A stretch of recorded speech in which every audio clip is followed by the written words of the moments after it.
I noted the forecast in my journal on April 3rd, again on April 7th when the models tightened. Then, on the evening of April 8th, the night before the removal, I did something I want to be precise about because it matters. I sent an email to the Army Corps of Engineers Memphis District Office. Factual, brief, no editorializing. I stated the dam removal on the Olden property was proceeding the following morning per the Civil Settlement Agreement. I attached my 31-page hydrological impact analysis for their records. I noted the incoming weather system and its projected rainfall totals for the watershed. I did not say this is going to flood their neighborhood. I did not need to. The model said it. The forecast said it. I simply made sure the right people had the documentation before anything happened. Then I went to bed. April 9th, 2022. The excavator arrived at first light. The operator was professional, efficient, and, as I mentioned at the start of this, would not look me in the eye. I don't hold that against him. He was doing a job. I stood 20 feet back and recorded it on my phone. Steady hands. I've thought about that since. Why my hands were steady. I think it was because by that point, I'd processed the grief of it separately, in those 11 days of morning walks. The recording wasn't grief. The recording was documentation. The dam came down in 4 hours. The stone face cracked and separated the way old mortared masonry does. Not explosively, but in sections, each one dropping into the creek with a sound I can only describe as final. The pond began draining immediately. The creek ran brown with released sediment for the rest of that day and into the next. By the morning of April 11th, the pond was gone. What remained was a raw mud basin. Exposed roots, stranded creek stones, the foundation cuts my great-grandfather had made in the ridge granite in 1909. I walked the basin that morning in rubber boots and found several of the original foundation stones, large, flat, hand-cut. I loaded them into the bed of my truck. I didn't explain to anyone why. I just did it. That evening I checked the forecast one final time. The low-pressure system had made landfall, moving north faster than originally projected. Revised rainfall estimate for the watershed, 4 to 4.5 inches. Arrival window, 6 to 8 days. I closed my laptop, fed the livestock, went to bed. The river was already on its way. The rain started the night of April 15th, not dramatically. No thunder, no lightning, just a steady, persistent rain that settled over the valley the way spring systems do in Tennessee, like it had nowhere else to be. I lay in bed that first night listening to it on the roof, thinking about flow rates, about soil saturation levels, about the creek channel below where the dam used to be, now running unobstructed for the first time in 113 years. By morning, the creek was running fast and brown. I walked the south pasture fence line after breakfast. The water level was already 18 inches above its normal spring baseline, moving with a velocity I had not seen at that point in that channel before. Not because the rainfall was extraordinary, because there was nothing upstream absorbing the surge anymore. The detention pond was gone. The peak flow was coming through unattenuated, exactly as my model had projected. I documented it, photographs, timestamps, flow rate estimates. Then I went inside, made coffee, and waited. The calls to Maple Rest Hollow's emergency maintenance line began the morning of April 16th. Storm drains overwhelmed, water backing up through culverts. The 2 concrete-lined overflow channels along the subdivision's eastern boundary, designed for a managed creek, were now handling a surge they had never been engineered to carry. By the afternoon of April 16th, 36 hours into the rain event, 6 homes had standing water in their basements. By the morning of April 17th, that number was 14. 3 families had water on their ground floors, not basement seepage, actual first-floor flooding. Furniture moved, rugs rolled, children sent to relatives. Sandra Puit's home, which backed directly onto the creek's secondary overflow channel, took 14 inches of water on the ground floor by the end of April 17th. I want to be careful about how I say what comes next, because I have thought about it a great deal. I did not feel satisfaction when I heard about the flooding. I want to be honest about that because claiming otherwise would be easy and it would not be true. What I felt was the specific, heavy sadness of a man who spent 8 months telling people exactly what was going to happen and was ignored. The flooding was not a surprise to me. It was not justice to me. It was a consequence, a preventable consequence that I had documented, modeled, and warned against in writing. And that had happened anyway because one woman's need to win a neighborhood dispute was stronger than her capacity to hear information she didn't want to hear. The Maple Rest Hollow neighborhood Facebook page had, 3 weeks earlier, posted Sandra's champagne photograph with the caption, "Community wins." By the evening of April 17th, that same page had become something else entirely. Photographs of flooded living rooms, waterlogged furniture stacked on front lawns, insurance company hold music playing in the background of video posts. And the comments beneath Sandra's champagne photograph, which nobody had deleted, had turned in a direction I think even Sandra had not anticipated. A homeowner named Carol Mattis found my warning letter, the one I had sent to Sandra's attorney in February, 14 days before the dam came down, attached to the 31-page flood analysis. She posted a photograph of the cover page to the Facebook group and wrote, "He told us. He literally told us exactly this would happen, and nobody said a word to us about it." By midnight, that post had been shared 200 times. By the following morning, a regional news producer had called the county planning office asking for comment. By the end of the week, the story had gone regional, then national. My phone did not stop. I referred every call to Gerald and went back to checking the creek levels. The counterclaim hearing was scheduled for April 26th, 17 days after the dam came down, 9 days after the flooding peaked. The timing was not something I had engineered. It was simply the date the court had set 3 months earlier. But when I walked into the county circuit court that morning and saw the room, I understood that the timing had done something no legal strategy could have manufactured. The courtroom was full.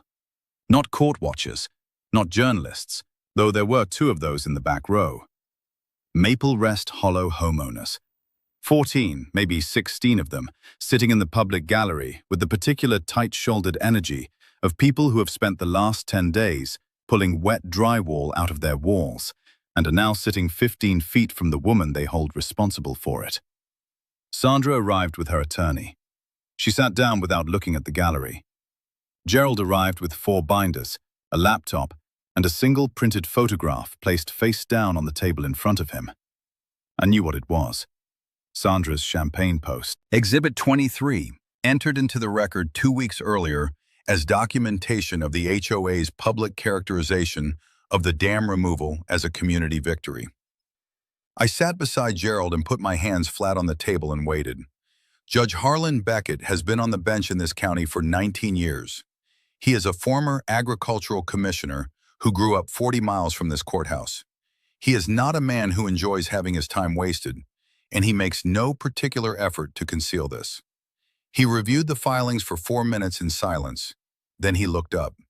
He granted Gerald's motion to expand the counterclaim to include negligent withholding of documented flood risk information from affected homeowners. This meant that Sandra's decision to receive a 31-page flood model 14 days before the removal and say nothing to her own neighbors was now formally part of the legal proceeding. Then he turned to Sandra's attorney and said, in the tone of a man asking a question he already knows the answer to, "Your client received a certified hydrological analysis 14 days before this flood event occurred and made no effort to notify homeowners or seek independent review. I'd like you to explain to me how that does not constitute actionable negligence." Sandra's attorney asked for a recess. The judge granted 15 minutes. What happened in that hallway I was not present for, but what came out of it I watched happen in real time. When the courtroom reconvened, 3 of the 6 HOA board members who had been sitting behind Sandra stood up and retained separate counsel. I watched them making phone calls in the hallway. I watched the moment Sandra understood what was happening, the particular stillness that comes over a person when the people they assumed were beside them begin to step away. When court reconvened, her attorney announced that his client would be entering settlement negotiations. The judge said, "Good, 30 days, counsel. I want numbers." Then he looked at Gerald and said simply, "Your counterclaim stands." Gerald closed his laptop. He did not smile. He did not look at Sandra. He simply closed it with the quiet finality of a man who has done this for 30 years and has never once needed to perform the moment. The settlement offer arrived 2 days before the deadline, $31,500. It covered my legal fees, every consultation, every certified response, every hour Gerald had spent reviewing trail camera footage. It covered my documented property damage from the creek erosion that followed the removal. It covered the cost of the hydrological analysis preparation, the 31 pages Sandra had received, read, and buried. One condition: no formal admission of wrongdoing. Her attorney would not allow it. Gerald told me without inflection. I told him that was fine. I did not need Sandra Puit to say she was wrong. I needed the number on the check, which was a matter of public record regardless of what she admitted privately. I signed the settlement on a Tuesday morning at Gerald's office, read every page, signed it and slid it back across the desk. Gerald looked at it for a moment. Then he said, "You handled this well." Coming from Gerald, that is a significant statement. What I did not say, what I thought about on the drive home, windows down, spring air coming through, was that the $31,500 was not the point. It never had been. The point was the restoration impact study now sitting on the HOA's desk, ordered by the Army Corps of Engineers at the HOA's expense. The point was the state environmental investigation still open and running. The point was the file, 4 binders thick, sitting on my shelf at home, every page dated, every word documented. Sandra had spent 2 years trying to exhaust a patient man. She had miscalculated the endurance of someone who finds documentation calming. The Maple Rest Hollow HOA held an emergency board meeting on June 14th. I was not there. The vote to remove Sandra Puit as board president was 41-9. 41 households. People who had trusted her, voted her in, shared her posts, murmured agreement when she called my dam an eyesore, voted her out in a single evening. The 9 who kept her were her immediate neighbors and 2 homeowners who had never once attended a board meeting before that night and have not attended one since. The new board retained a licensed civil engineering firm to conduct a proper hydrological assessment of the community's entire drainage infrastructure. That assessment came back 6 weeks later. It matched my analysis almost exactly. The new board president was a retired school teacher named Margaret Halt, not part of Sandra's circle, not at the community meeting, simply a woman who had watched her neighborhood flood and decided to do something useful about it. 3 weeks after taking office, she wrote me a letter, handwritten, single page, a direct acknowledgement that the board had handled the situation poorly and that my warnings had not been given the consideration they deserved. It was the only apology I received from anyone in Maple Rest Hollow. I read it twice. I put it in the file. Sandra Puit listed her home for sale in August. The house sold in November. Final sale price was $38,000 below its pre-flood appraisal value. I want to be precise about why that number exists. It was not gossip or speculation. It was the market doing what markets do, pricing available information. The flood risk data was now publicly attached to every address in Maple Rest Hollow. The state investigation was a matter of public record.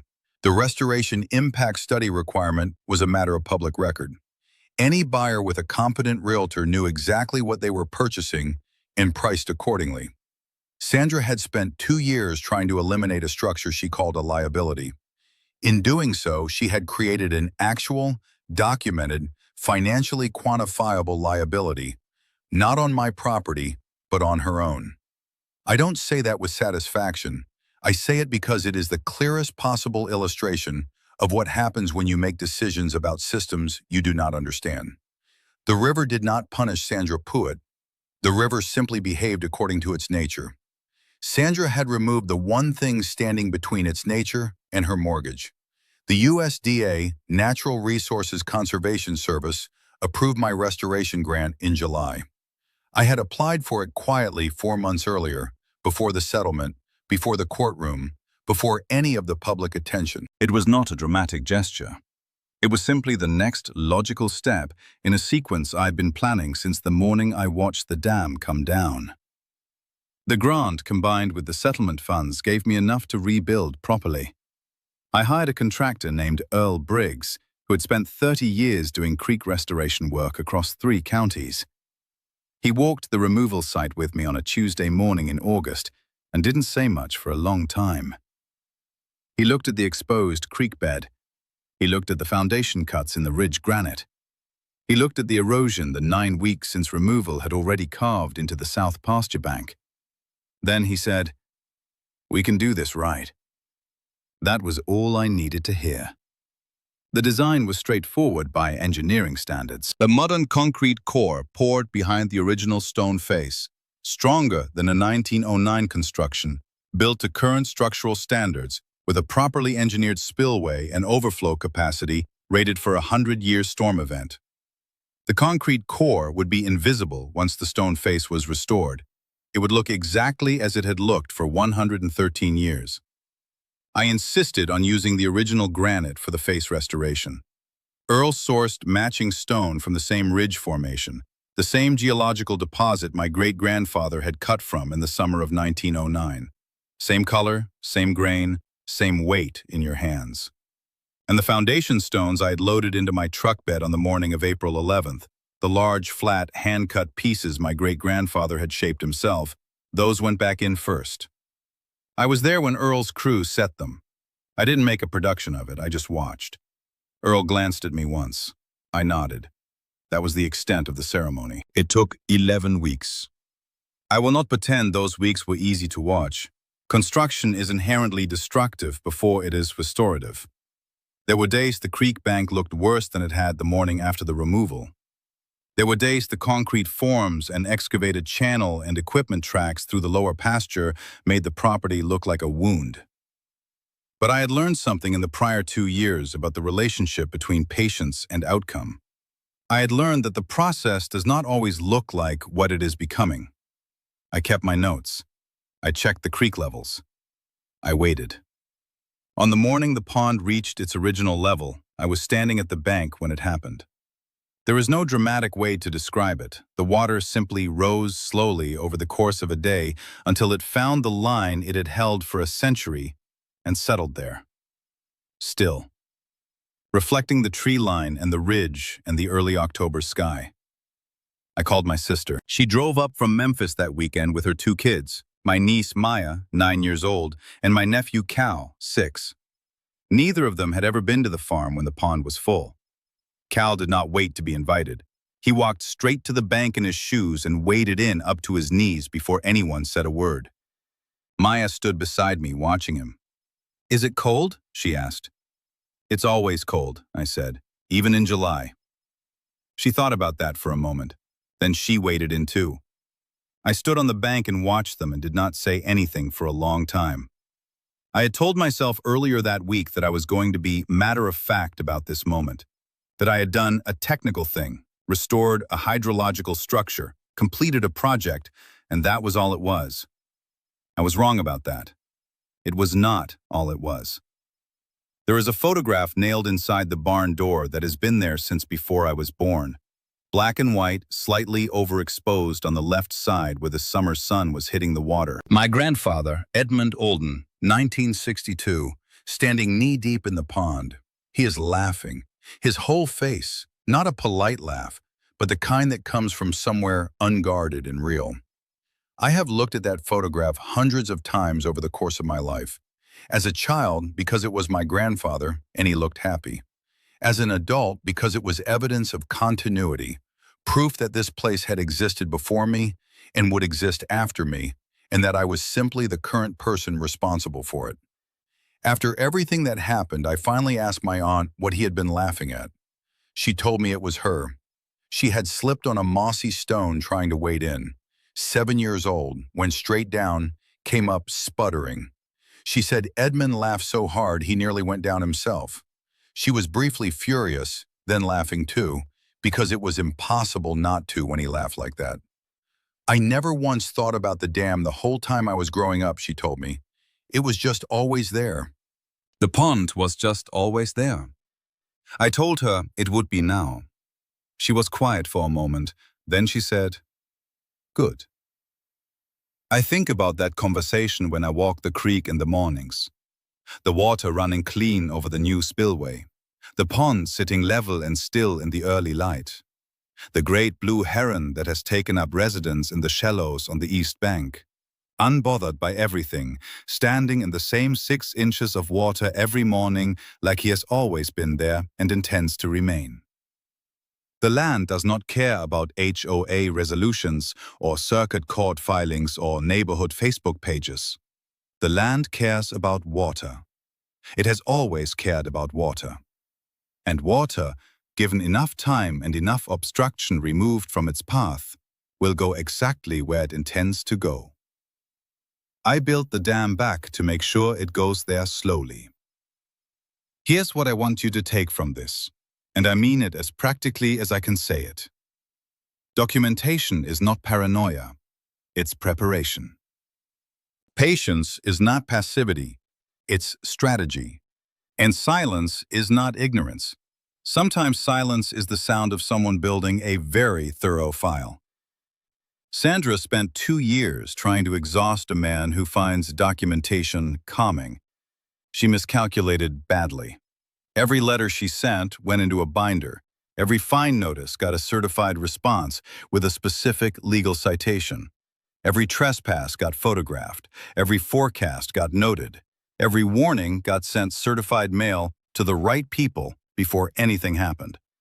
And when the river did exactly what I told everyone it would do, the file was already there. 4 binders thick, dated, documented, ready. The law almost always catches up.